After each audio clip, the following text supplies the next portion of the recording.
Hey all, welcome back to the SBD Blossom. I hope you all are doing great. I'm here to review one of the foundations which is Wet n Wild, and I think many of you already know by now. It's an affordable brand, Wet n Wild foundation, which I'll be reviewing in.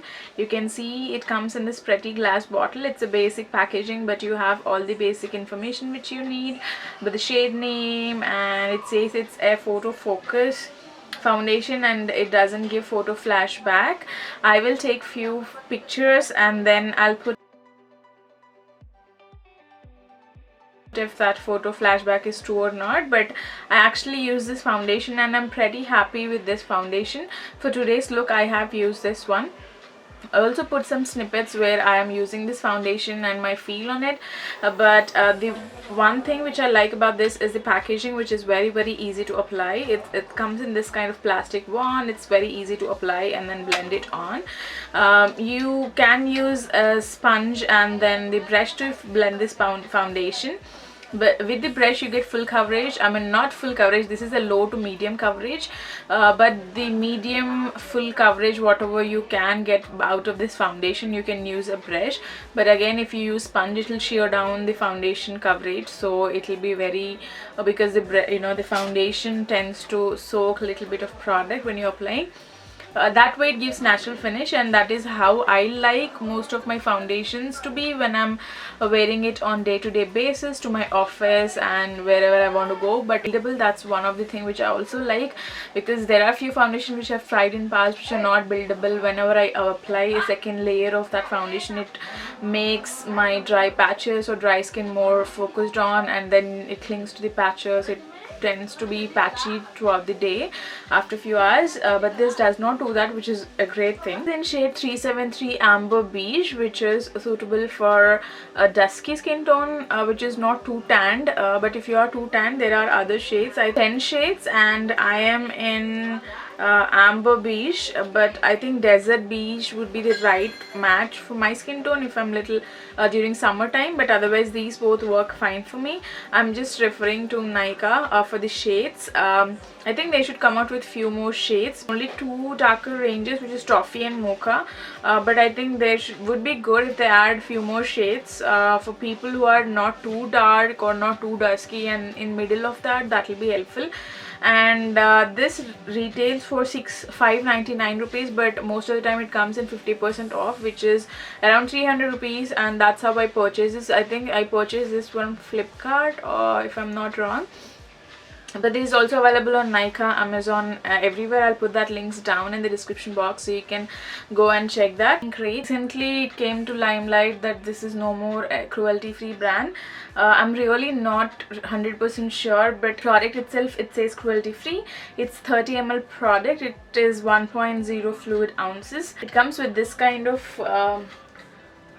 it comes this wand kind of thing, but again you can see it's like pretty flat plastic wand. Apply your foundation and directly, and then blend it up, and this is how the shade looks like. We're using this Wet n Wild photo focus water drop primer, and I've been really liking this primer. I did blend the foundation. It actually, you can clearly see the difference between my naked skin and then the skin where I did blend out the foundation. Don't need a lot of foundation from this. That's what I noticed with my initial applications. I'll just dot it down wherever I need to apply. It's easy, you don't have to mess with your hands, you just can apply dot, and then that's it. I'll be using a beauty blender, and I know I just used it yesterday. I didn't wash this one, but ideally you should be using a fresh sponge. Initial application I felt like it's exaggerating my pores.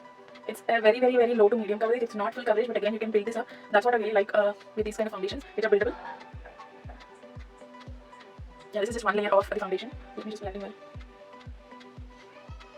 It's too white right now, but once my complete makeup is done, you would see the difference. It doesn't look that white once the makeup is complete. Side of my face, I'll be using this brush. This is SPAC 265. I really like this brush to apply liquid foundation.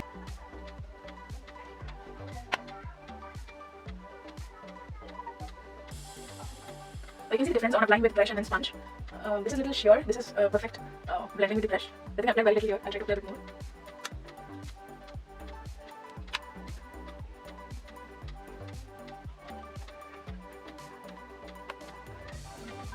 So you can see you get a lot of coverage when you apply through brush, because the brush doesn't absorb much of the foundation, but when you apply through the beauty blender it actually gives you sheer coverage. So if you want more, the best way to apply is using brush. If you want to use sponge, you can actually apply a bit more.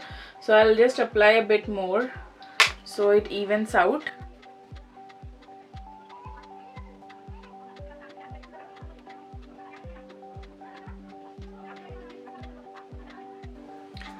So I just applied the foundation both sides, this side with the brush and this side with the sponge. Now you can see it's even out. Initially when I applied the foundation it was like, you know, too white on my skin, but now it's settling down to the skin. So this is one thing which I really like about this foundation. I feel this is a little sticky, so you have to end up, you have to set this foundation with a powder, otherwise it might be very sticky, because I am a dry skin person and you can see I feel stickiness, and it actually sticks to my hands as fingers as well. This foundation, it's good, it's wearable day to day, it's natural finish, natural but your skin type of finish. Offers are really great where you can get this at 50% off. Quantity is good, you get 30 ml and you don't really need a lot. You can see how much I applied. You don't need a lot, you just need few dots and then it covers entire, it is sufficient for your face. And the downside of it is that it's a little patchy. I don't like it. You have to use a powder for sure to have it set on your skin. I'm not sure about oily skin, but I'm dry skin person. I still feel it sticky, so I think for oily skin you might feel it more sticky on your skin, so you would definitely need a powder to set your foundation on. But once you set your foundation, that is stays on your skin for a good number of hours.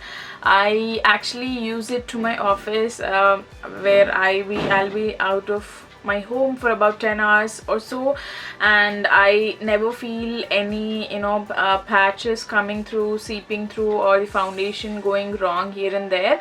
It's a good foundation. Maybe in summer it might feel a little sticky. I've not tested in summer, but again I feel it's a good foundation, affordable one, so you can definitely try this one if it is within your budget, because you can get this pretty much around 300 rupees online. And yeah, that's a good foundation I've used and I'll be using it. I'm happy about this foundation. No other con I find, it's just sticky. But if you are very particular about vegan or cruelty free, then you might have to read the complete story going on this brand. But otherwise I think that's an okay foundation. I'm happy about this purchase. Yeah, so thanks all for watching this video. If you like this video, don't forget to hit that thumbs up button, and also don't forget to subscribe to my channel. If you're not part of DS fam, don't forget to hit that like and subscribe button. Please do that. And I have a giveaway coming soon, so if you want to be part of it, please subscribe to my channel and also follow me on Instagram. So thank you so much. Have a great day. Bye.